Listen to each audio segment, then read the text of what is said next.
Welcome to the Great Detectives of Old Time Radio. From Boise, Idaho, this is your host, Adam Graham. If you have a comment, email it to me, box13@greatdetectives.net. Follow us on Twitter and Radio Detectives, and check us out on Instagram, instagram.com/greatdetectives. If you're enjoying the podcast, please follow us using your favorite podcast software. Today's program is brought to you in part by the financial support of our listeners. You can support the show by mailing a donation to Adam Graham, P.O. Box 15913. That's P.O. Box 15913, Boise, Idaho 83715. And you can also become one of our ongoing Patreon supporters for as little as $2 per month at patreon.greatdetectives.net. Well, now it is time for this week's episode of Dragnet. The original air date on this is May the 25th, 1950, and the title is The Big Key.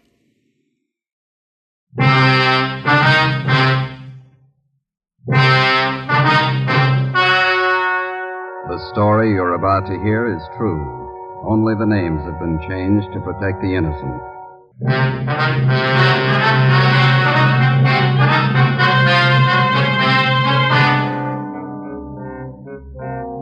You're a detective sergeant. You're assigned to homicide detail.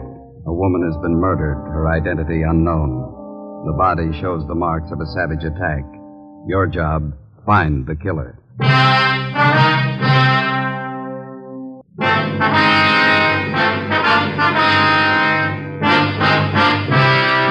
Dragnet, the documented drama of an actual crime.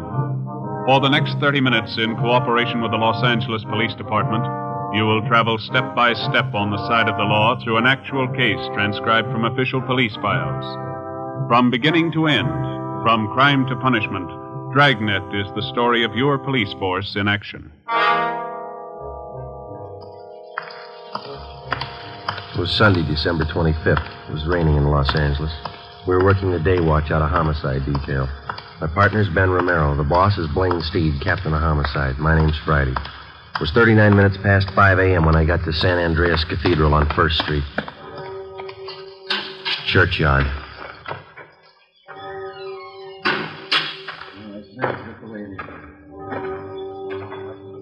Hi, Dave. Hi, Joe. Body's over here. All right. Merry Christmas, huh? Yeah. Sexton from the church found it about an hour ago. Have a look.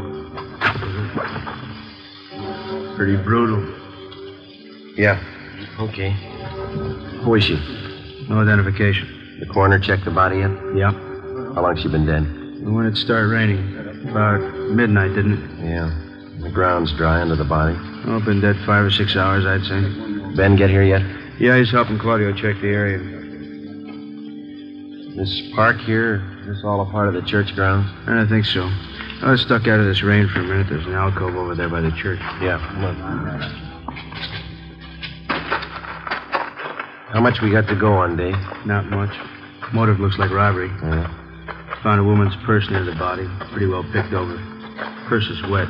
Lee Jones is dusting the contents for prints. Coroner's checking. Any idea what the killer used in the woman's face? The coroner figures a sharp instrument of some kind. Nasty one. Yeah. Friday, you look wet. Hi, Lee. So do you. Everything happened on Christmas. Purse was soaking wet. Ordinary black handbag, huh? Raise any prints on the stuff inside? Not a one. Here, you can check the content. Thank you, Lee. Let's see. Small comb. Most of the teeth out of it. 3 pennies. Hairpins, mirror, lipstick. That's it, Lee. A couple more things. Yeah. This fountain pen, this door key.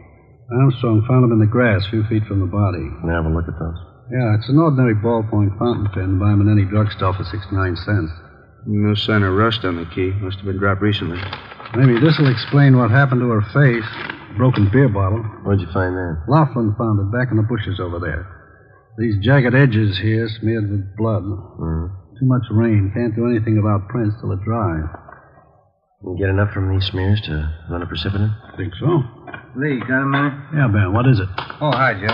Hi. Claudio found a set of footprints over by that clump of shrubbery. Rain hasn't spoiled them yet. Did you cover them? Yeah, I think you can get a pretty good cast from them. Better get a picture of them right away. Hey, Charlie. Right with you, Lee. I'll get the stuff from the car. You mind giving me a hand, Dave? Oh, let's go. Well, this takes care of Christmas, Joe. Yeah. Did you get a chance to check the body yet? Mm-hmm. What do you think? Well, there's no sign of struggle. Could have happened after a Christmas Eve brawl, maybe. Yeah?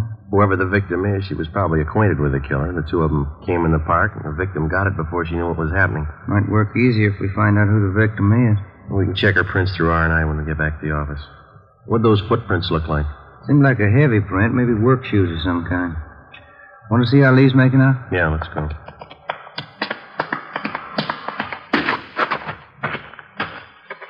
Gonna miss Christmas dinner again this year. Footprint, fountain pen, and key. Where do we start? It's a cheap pen. They sell thousands of them. Want to smoke? Oh, thanks. Footprints will help convict the killer. Gotta find him first. Thank you. I don't know. Maybe we can work a switch. How's that? Find the lock that fits the key. 9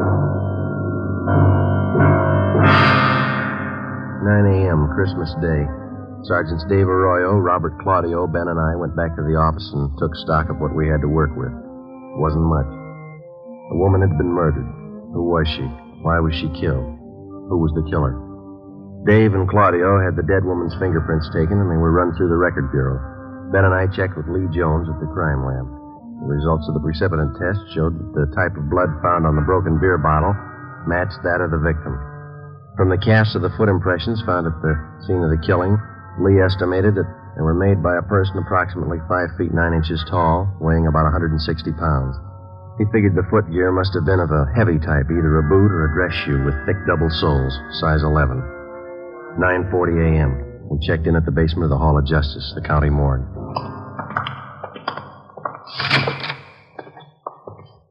Doc, how's it going? It's all there, Joe. Death caused by multiple fracture to the skull. Slashing in the face was a contributing cause. I sent her close to Lee Jones. Yeah, we know. No laundry mark. Well, I got two things. Maybe they'll help, maybe they won't. Yeah? The chemist's report here on the blood analysis shows the victim was drinking. She was definitely under the influence at the time she was murdered. 0.012% alcohol in the blood. Mm-hmm. How about the murder weapon, Doc? We gonna rule out that beer bottle? I'm just coming to that. Step over here. Yeah? This mark here on the side of her face, brown smudge. Well, Jones says that that's shoe polish. He analyzed a few of the particles. Ties in. The cause of death was brought about by severe blows in the head and face. Heavy shoe, huh? That's my guess. Probably a boot or a work shoe. That doesn't add, Joe. How do you mean? If they were heavy work shoes the killer was wearing, why were they polished? How many people polish their work shoes? Could be waterproofing. No, Jones says it was a brown paste polish. Yeah, it doesn't figure. Unless the killer was wearing some kind of dress boots. Cycle boots, maybe. Hundreds of kids on motorcycles wear them. Yeah. That's going to be about as helpful as a key or a cheap fountain pen. Huh? Excuse me. County Morgue, Tyson speaking.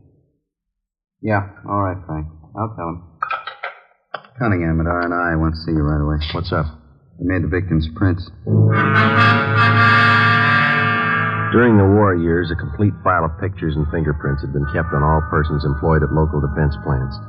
Out of this file came our first major lead. The victim's fingerprints matched those of one Maria Camacho, 38 years old, formerly employed at Universal Aircraft.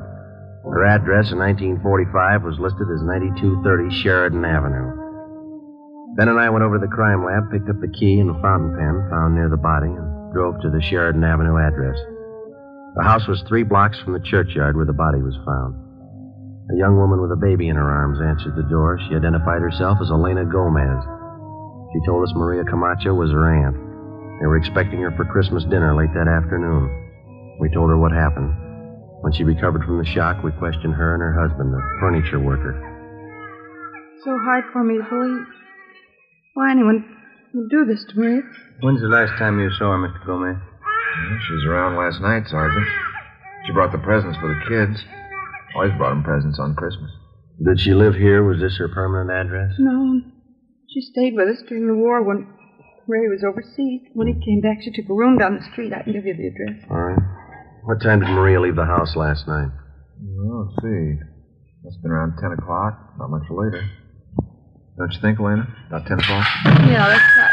Go see what those kids are doing, huh, Ray? Yeah, all right. Did Maria have anything to drink here last night, Miss Gomez? Yes, we had a glass of sherry together, that's all. Did you tell if she'd been drinking before she came here? It was Christmas Eve. I guess she'd had a few. Why?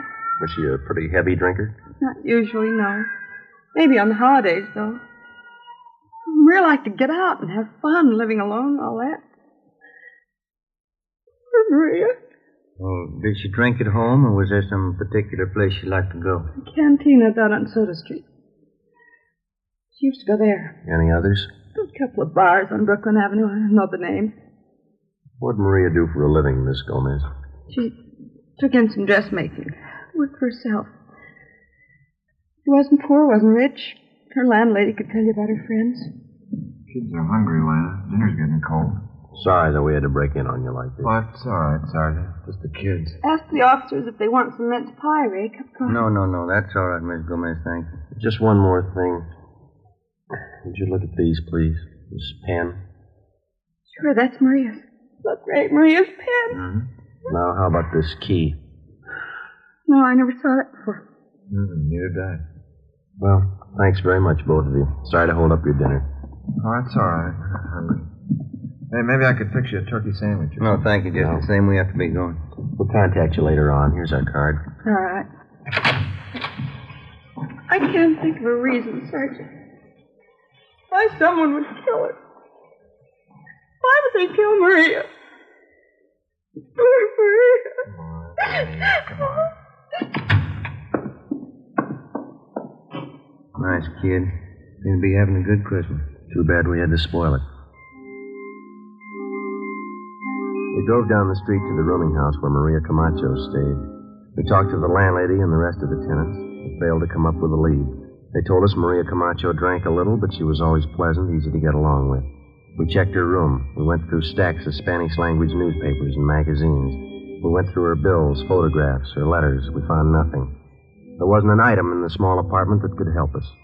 We went through the entire rooming house, trying each door with a key that we'd found for the body. It didn't fit any of them, not even the door to the victim's room.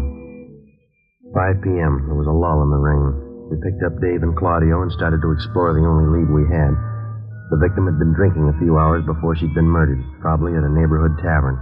For the next 6 hours, we canvassed every bar in the vicinity. 11:15 p.m., Christmas night.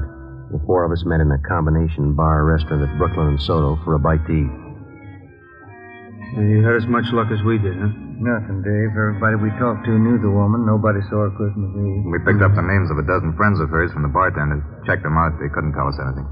Well, we still got another dozen bars to cover at least. She must have been in one of them last night. Wish we'd find it. My wife's sure mad. You got company, so's mine. All right, gentlemen. Who had the grilled ham sandwich? I did. All right. And the 3 hamburgers? Yep. There we go. My plate.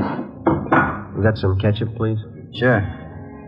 Say you wouldn't like a little eggnog to go with that. It's good. I make the batter myself. No. No, thanks. Say, Very much. there's something you can do for us. Yes, sir? Did you look at this picture? All right. See if you can identify this woman.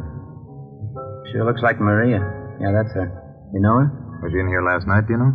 Yeah, she was. What time was she in? Oh, about 11:30. Why? Was she with somebody? Oh, half a dozen of them at least. Maria, another woman, and 4 or 5 men. Were they drinking? Well, they were well behaved. Just having a little Christmas cheer, that's all. They like my eggnogs. At what time did Maria leave? Do you remember? Well, no, not exactly, but she left before the others. They closed the place. You fellas cops? Did she leave alone? No, Tony followed her out. I think it must have been sometime around midnight. I'm not sure. Who's Tony? Tony Perez, he's busboy here. He knows Maria. Where's he now? Christmas, he's off.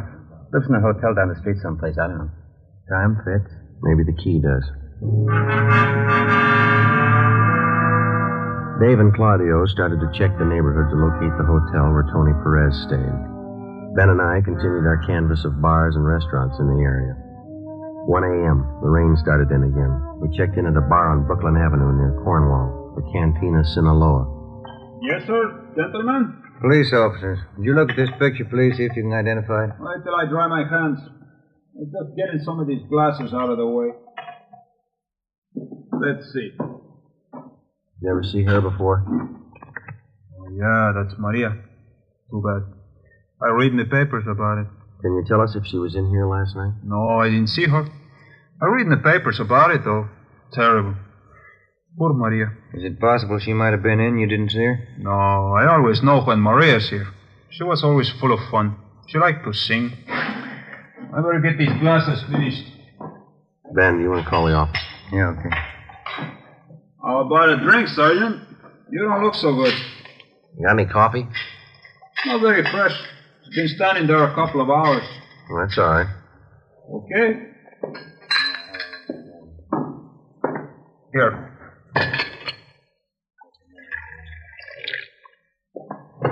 Here's the sugar. Hey, thank you.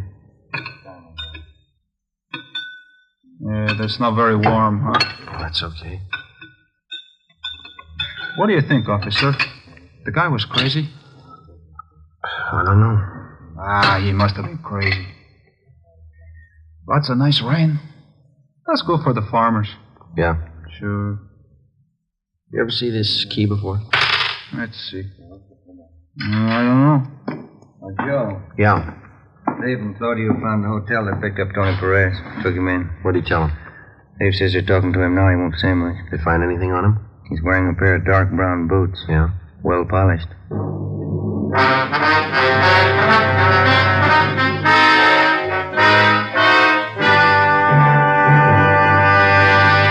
You are listening to Dragnet, the case history of a police investigation presented in the public interest.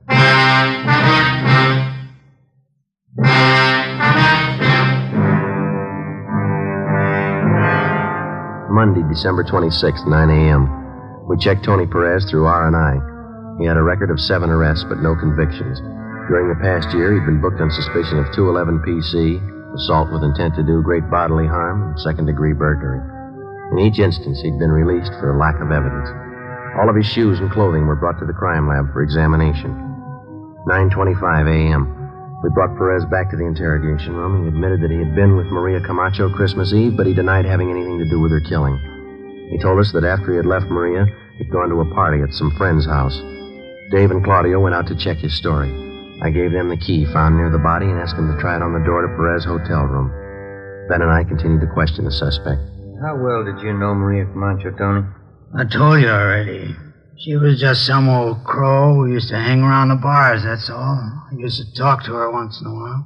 You ever have any arguments with her? No. How many times you going to ask me that? It would help a lot if you could tell us exactly where you left Maria Christmas Eve and when you left her. I told you already. I don't remember exactly. We were drinking. We were all drinking. I don't remember. How'd you get to that party? I walked. Place down on Malabar Street. Maria stopped at a bar someplace along the way, and that's the last time I saw her. Did you go in with her? No, she went in alone. I went to the party. That's all I know. Interrogation room Friday. Lee Jones, Joe. Yeah. Check the polish on Perez's boots. It matches with the smear of polish on the victim's face. Wax components are exactly the same. Good. How about the cast? Nope, they didn't match. The prints we cast out there were size 11, big heel. Perez wears a 9, pretty small heel. No match at all. What about the other stuff? Went over the rest of his shoes, his clothes. Nothing that ties in. Okay, Lee. Thank you. You shine your own boots, Tony? No. Why? Where do you get them shined? I go to Angelo's, Chicago Street, Dragnet first. When's the last time you got a shine? Oh, Christmas Eve. What time Christmas Eve, Tony? When I got off work, about 2 in the afternoon. Hi. Hi, Dave. See one of you outside a minute? Yeah.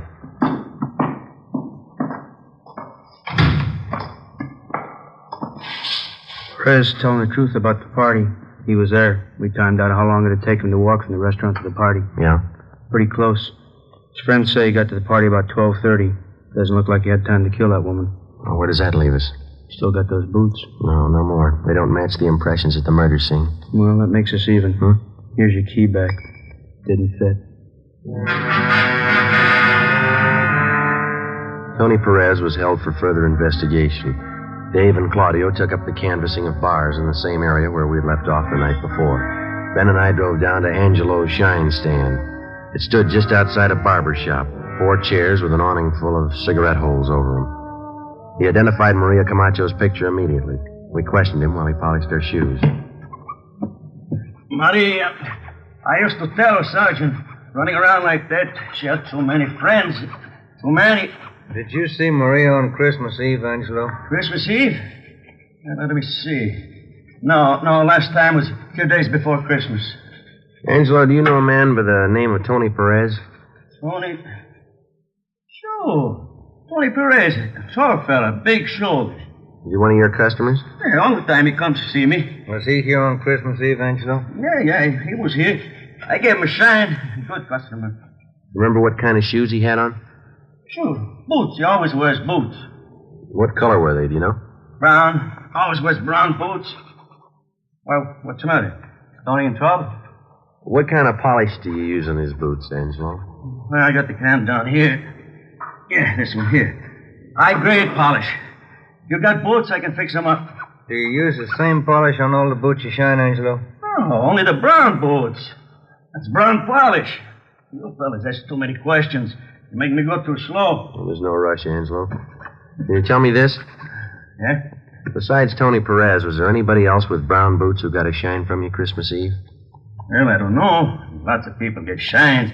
Christmas Eve is pretty busy. Just the people with brown boots, Angelo. Can you remember? No, I don't think so. Tony was the only one with the brown boots. There's no others. And how about heavy brown shoes? Huh? You remember the people with heavy brown shoes that came in for a shine? No, I don't know. Look, please, just let me shine your shoes, huh? That can of brown polish, Angelo, you say that's the kind you use on Tony Perez's boot? Yeah, that's the kind. This kind right here. Well, can you remember how many times you used that polish on Christmas Eve? Well, I opened this can that morning. I can see how much is gone. Maybe I use it, maybe half a dozen times. Can you remember the people whose shoes call for this kind of polish? Yeah, lots of them. Brown shoes. I know the feet when I see them. I don't know the faces. Don't you remember any of them? If they like the shine, maybe by and by they come back. 3, 4 fellas, maybe. I see them before. I don't know their names. Okay, finished. Can I get a shine? Oh, yeah, fine. Say, I'm going to buy that can of polish from you, Angelo, and we're going to check back with you later. Okay. Here it is. That's fine polish, Sergeant. Best you can get. Yeah, but it rubs off.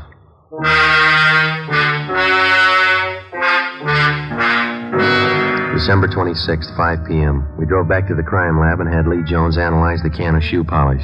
It matched exactly with the particles of shoe polish taken from the victim's body and from the boots of Tony Perez. We arranged for a stakeout at Angelo's shine stand.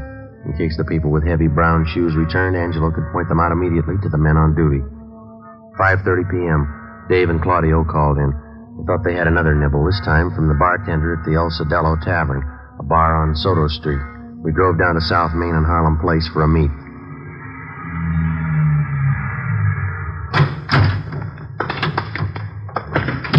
Hi, Dave. Hi. Figured we'd better move on this tonight. What's the pitch? Bartender on Soto tipped me that Maria Camacho was in his place Christmas Eve. Said it was a little after midnight. Yeah?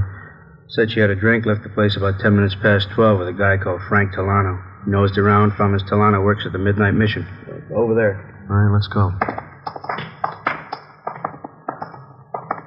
This it, Dave? Yeah. Good Friends Mission. Come in for a nice, warm, spiritual bath. Coffee and soup free. Hey, watch your stairs. Yeah. And now, brothers, I only hope that our little meeting here has brought you closer and made your souls to glow with the great and glorious light of the Spirit. And yes, brothers, if we be not born again of that light, as the book says, we'll be damned, brothers. Damned. Amen. Amen. Now, brothers, while Sister Myrtle Ferguson plays one of his stirring marches, let's join arms, brother to brother, and march into the lunchroom where, through the kind graces of one of our benefactors, Pete Boudouris of the Acropolis Cafe, each one of you will be entitled to a bowl of turkey soup, some of Sister Wilson's homemade bread, and a cut of mince pie. Sister Ferguson, march.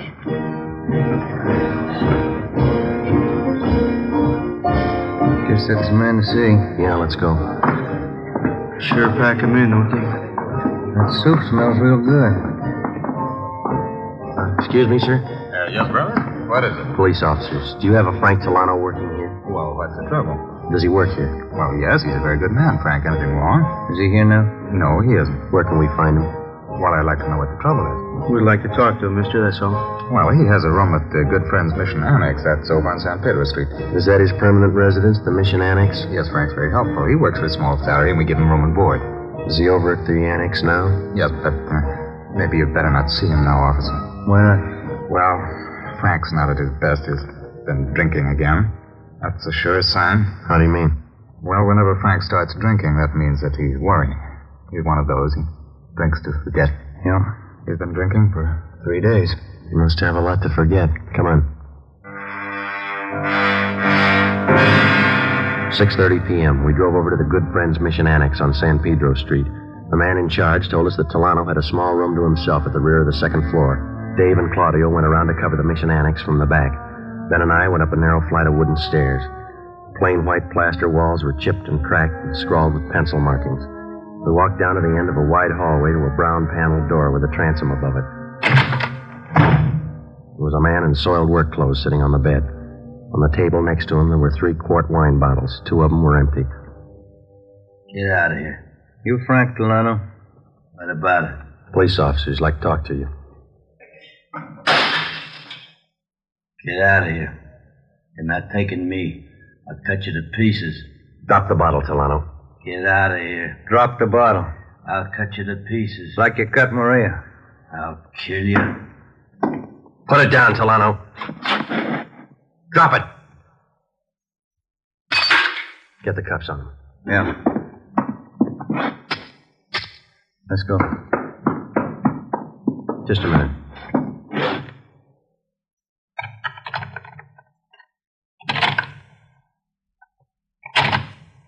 Yeah, it fits.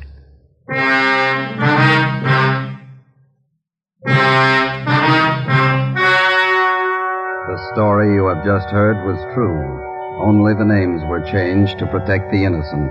On March 7th, trial was held in Superior Court, Department 94, City and County of Los Angeles, State of California. In a moment, the results of that trial.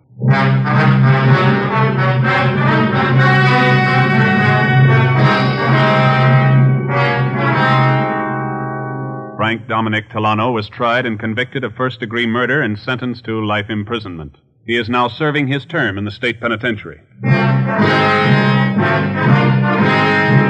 You have just heard Dragnet, a series of authentic cases from official files. Technical advice for Dragnet comes from the Office of Chief of Police W.A. Wharton, Los Angeles Police Department. Patty Page visits Jack Birch tomorrow morning on NBC.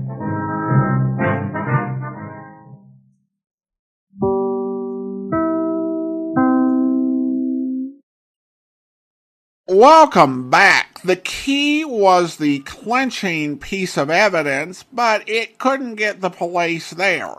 There are millions of locks in Los Angeles, and without an identifying mark or some clue where to look, you're not going to find where it goes.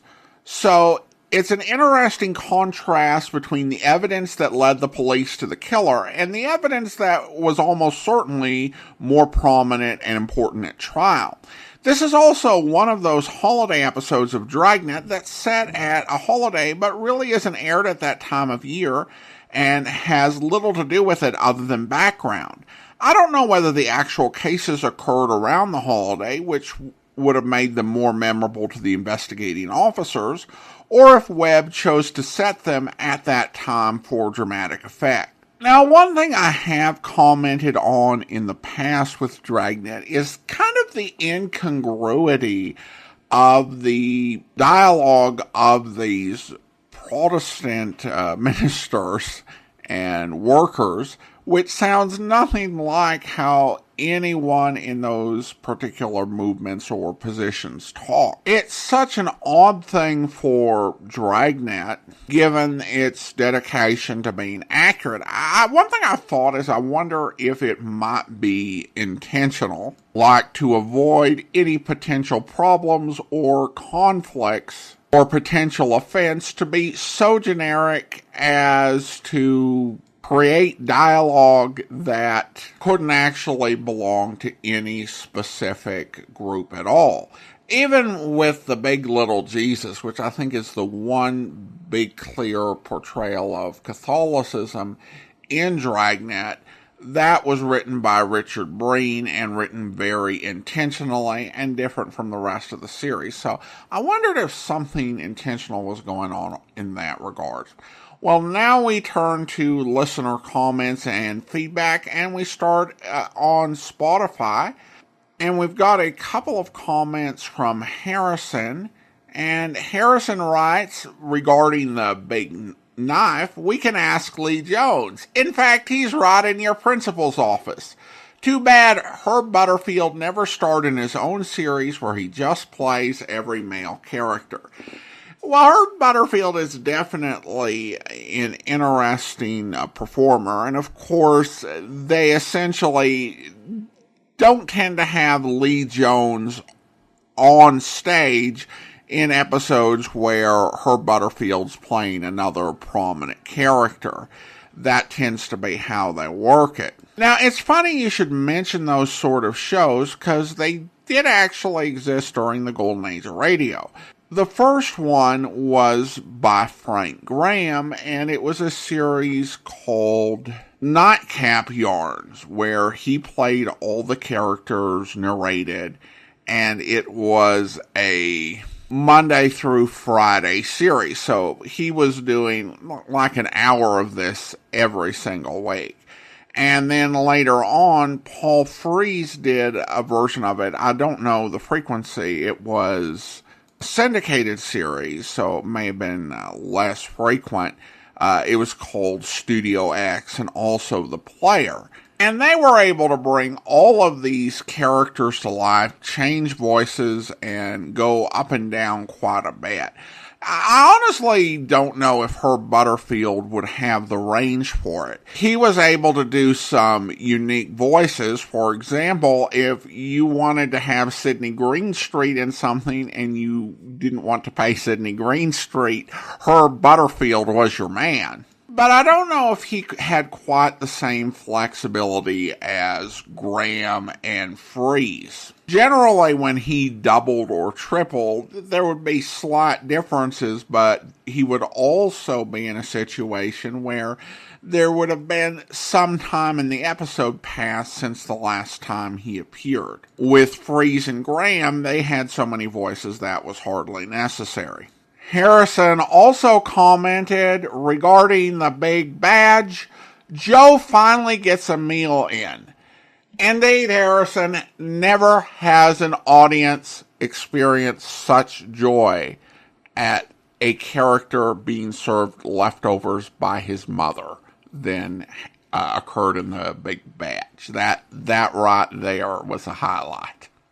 And then a recent comment on the Brickbat Slayer from Lance. The site called X got me. Well, thanks so much, Lance. I'm glad you enjoyed it.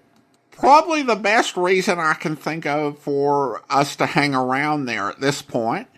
And then a nice comment off our listener survey from Phineas, who writes, I've been listening to Adam Graham and his podcast for years, and it's been a pleasure to witness him grow into a solid professional host. Thanks for all the hard work. Well, thank you so much. And that's from Phineas over in Joliet. Well, now it's time to thank our Patreon supporter of the day, and I want to go ahead and thank Shannon. Shannon has been one of our Patreon supporters since August 2023, currently supporting the podcast at the Detective Sergeant level of $7.14 or more per month. Thank you so much for your support, Shannon. And that will actually do it for today. If you're enjoying the podcast, please follow us using your favorite podcast software, and be sure to rate and review the podcast wherever you download it from. We are now going to commence with a week plus of encore presentations for your listening pleasure. And one thing I've realized over the 4.5 years we've been doing this is this not only gives me a rest from recording, but in 15 years you record a lot of shows, and some of it, some listeners have never heard, and others don't mind hearing it again. But Dragnet will be back in 2 weeks, and we'll, of course, return to your regular lineup on Monday, January 15th. In the meantime, if you have a comment, email it to me, box13@greatdetectives.net. Follow us on Twitter @Radio Detectives, and check us out on Instagram. Instagram.com/greatdetectives. From Boise, Idaho, this is your host, Adam Graham, signing off.